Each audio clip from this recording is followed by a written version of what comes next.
moving in, discovered some water damage on one of the walls. 6-foot section turned into an entire wall. Discovered mold damage, which I had to do mold remediation. And the roof started leaking. So I have 2 leaks in the roof. Why are you leasing such a fixer-upper, Jared?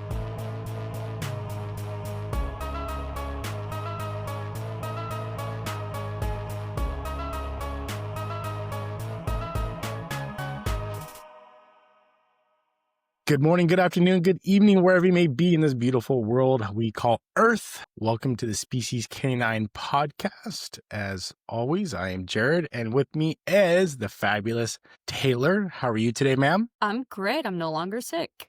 You and me both. Me and both. Yes, we are not pod fading or whatever we're going to call it. We were both pretty sick over the last week and a half. I had a pretty gnarly upper respiratory infection. Glad to have my voice back and not hacking 24/7. Good times. So what is kind of up on the agenda today, Miss Taylor? We're going to talk about things no one tells you about being a dog trainer.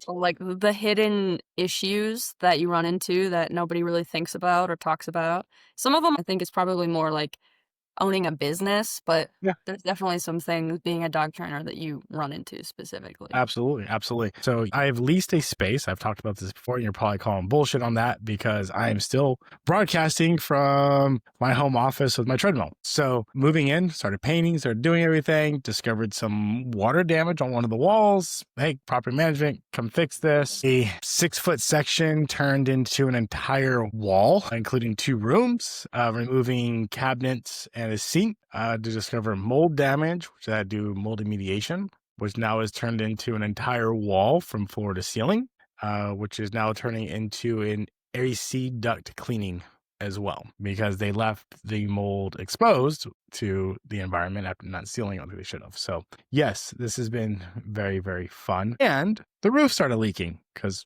we're in Central Texas and it's fall and it rains. So I have 2 leaks in the roof. Why are you leasing such a fixer-upper, Jared? No, well, it's cheap. Get what you pay for. So you're having to make all these repairs, right? No. The only thing I'm out thus far is the paint on the wall they had to cut away. RIP. I saw that wall. It was I liked the paint. Yeah, it was good. I liked it. But that's just the hassles that you have to go through. So when I negotiated like cheaper rent and some free months rent for exchange of like, they don't have to do anything. They don't have to come in and paint. They don't have to do the floors. Anything. I was going to do it all. No big deal. But now it's turned into like really expensive stuff that they have to do. Partially because one, we're dealing with mold and issues like that, which, one for my own personal health, but definitely the health of my clients and their dogs, because I've yet to be able to order my kennels because the wall that they're replacing would be where the kennels are going next to. So I can't do any of that. And I definitely don't want dogs breathing in any issues and having concerns like that. So want to make sure it's healthy and a stable environment for everyone. Yeah, it's got to be a trend where when people see an issue, they put a Band-Aid on it rather than fixing the actual issue. Like that's how's mold and all that crap gonna spread that far? You didn't think that water damage was gonna affect that?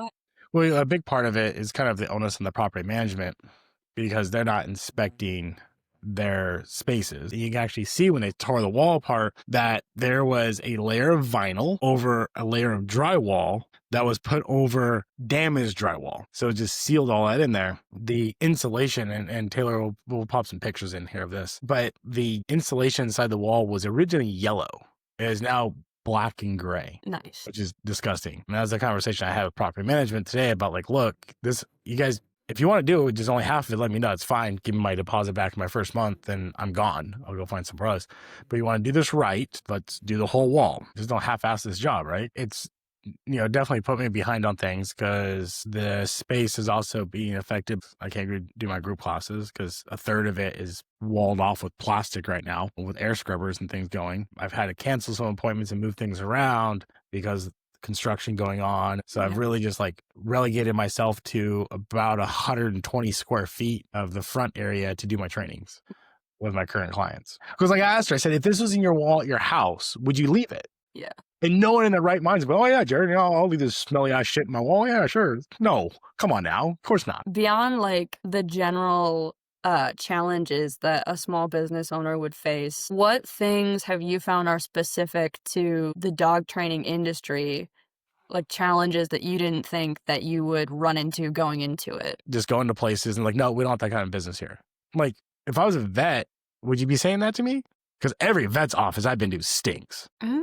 Like my place don't stink. Yeah, I use really good cleaning products and I use enzyme cleaners for odors. And just having those conversations, that was the tough part to try to find a place. Because I found some place I liked, but they're like, nope, we don't want that type of business here. Also, the zonings. So the city zonings had issues too. So the building might be listed as like C1 for the county, but it might just be listed as C for the city. And you have to confirm with that business. But the zoning also, making sure you get the right proper zoning. Because I've actually seen businesses move into places and not do their zoning stuff and get kicked out. Yeah. Something that really surprised me going into becoming a dog trainer was somebody will pay for something, but they're not willing to put in the time for something. I don't know why that surprised me, but it was like, I remember you had to have a conversation with me of like, Taylor, some clients just aren't worth having. Like, just because they're paying for it doesn't mean they're doing the work. Yeah, I have a client right now who I'm probably going to be firing soon. She's had like 2 sessions. She's canceled more sessions than she's had.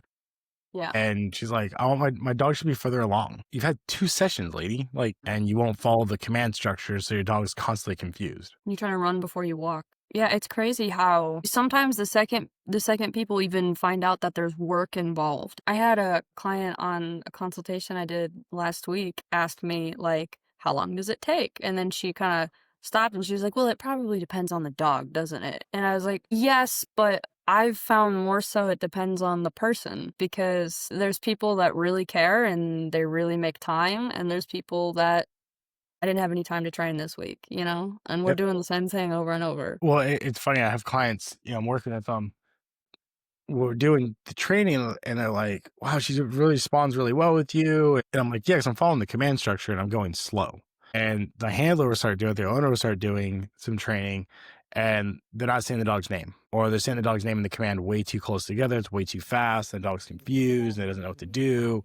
They're not rewarding or marking the behavior. So the dog does the command, they skip to the next command, and they're not telling the dog good boy or good girl and all these things. And I'm telling people like, slow down, the whole time. Why are you in such a hurry? And it's like slowing people down, right? So they can get the understanding. It's probably one of the hardest things, like, I think I'm doing it that way. I'm like, you're not. I tell all my clients, they're 2 weeks behind their dog in training. Yeah, well, because you're teaching the dog a language, and then invariably the client or somebody that lives with the client starts speaking a different language. And it's the inconsistency that I think sets people back a lot. The other thing that I was going to say is how surprising it is that some people, they can assume things about their dog. Again, this is another thing, I don't know why it surprised me, but how many people put like the onus of blame on the dog for so many things? It's part of our responsibility to like adjust the attitude and put things in perspective and context and be like, well, no, your dog is chewing your shoes because he's anxious or because he doesn't have enough stimulus. But it's just surprising to me how often people like never think about what they're doing, how what they're doing is affecting the dog. Yeah, and that's when we start training people. Every client says the same thing. Like, it makes so much sense.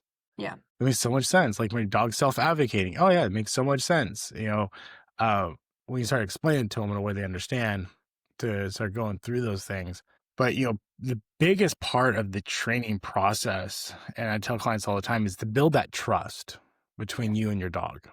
Is to build that understanding and that relationship, that you're asking your dog to do things and your dog understands, I've never been asked to do anything that's got me hurt. So when you start doing more advanced training and you're taking the dog places it's never been before and it's new and doing new things with them, the dog has that trust. I had a similar thing happen this past week. Our neighbors have Halloween decorations with like pirates and skeletons and all that. And Tally's in a heel. We're doing our daily walk and she breaks the heel. She sees it and she's just like, cowering. And I did the same, walk back and forth, had her sit next to it and just good girl. And after about 5-6 repetitions, she was just fine. It's powerful, actually, if you think about it. Like, her survival instinct, she can override it now because she trusts me. Because she doesn't have to self-advocate. She's learned I can trust this person. I can trust my pack mate, right, to make the decisions for me, and I don't have to make them. But I want to shift gears a little bit to a product that was sent to us. So the company that sent this to us is called Wincozy.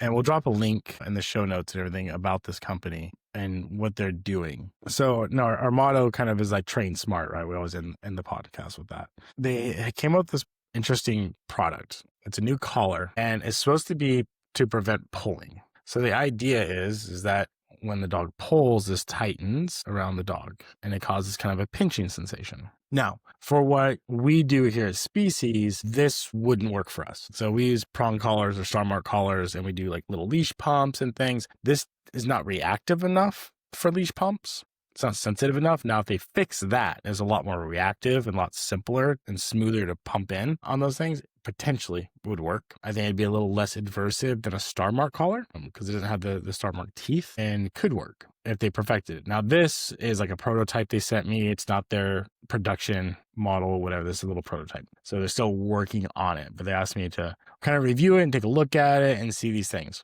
So as a tool, simply to stop pulling, I like the idea because someone's taking a look at collars, to prevent pulling, like the star mark or prong collar, and saying, let's build on this because this hasn't been changed in years. Dig the fact that someone said, hey, let's see what we can improve on this.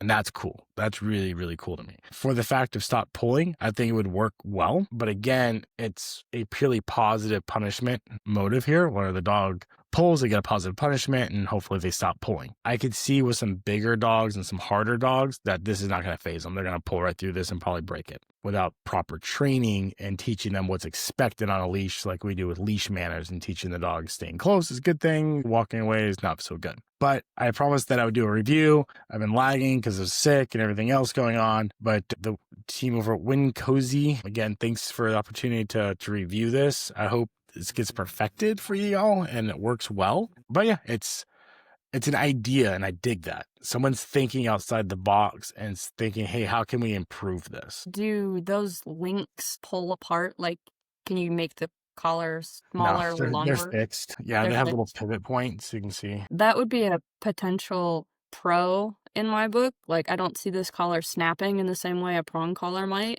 Yes, or a star mark collar, because do I have one in here? No, I don't. But the star mark collars, you turn them at a 90-degree angle, you just pull them apart. They're little plastic tabs that are holding them together.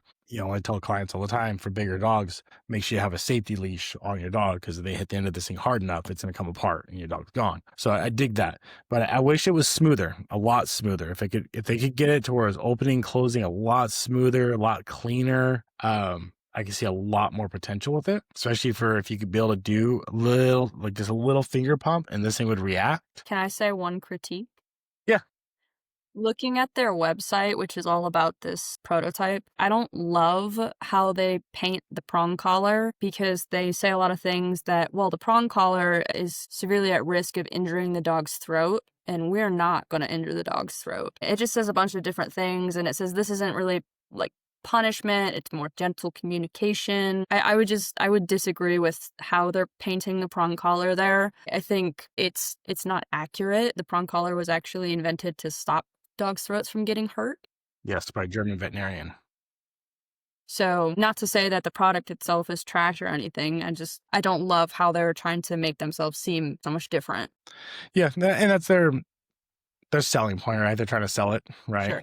Because people just don't know about prong collars. We fear what we don't know. Yeah. And so when we educate people on proper uses, then it doesn't become fearful anymore. And that's kind of what's going on with that, I would think, with the prong collar. There is someone who just doesn't really know how to use it, or only sees it as like a massive aversive. Like, hopefully they perfect it. Who knows? But we'll drop a link into the show notes here if you're really interested and want to read more about this collar. It also looks a lot less aversive. Like, if you were to have that would never say anything. Yeah. Like, will it fit my big head? Can I make this thing fit my head? Put it on. It's kind of cool looking though. I don't think it fit. There we go. There we go. That's metal. That's heavy metal, bro. Yeah, it's kind of cool. Yeah, not my color though, but What's your color? black and gray. in the show notes, guys. If you want to check it out, take a look at it. Might be something. And for countries that are banning prong collars and things like that, this is it. Yeah, that's a good point. Well, folks, thank you so much for your support. Like and share, subscribe, do all other fun stuff. We greatly, greatly appreciate it. And the support and love. This is kind of the life and times of dog trainers here and trying to run a business and dealing with mold and leaky roofs and all that fun stuff. But until next time,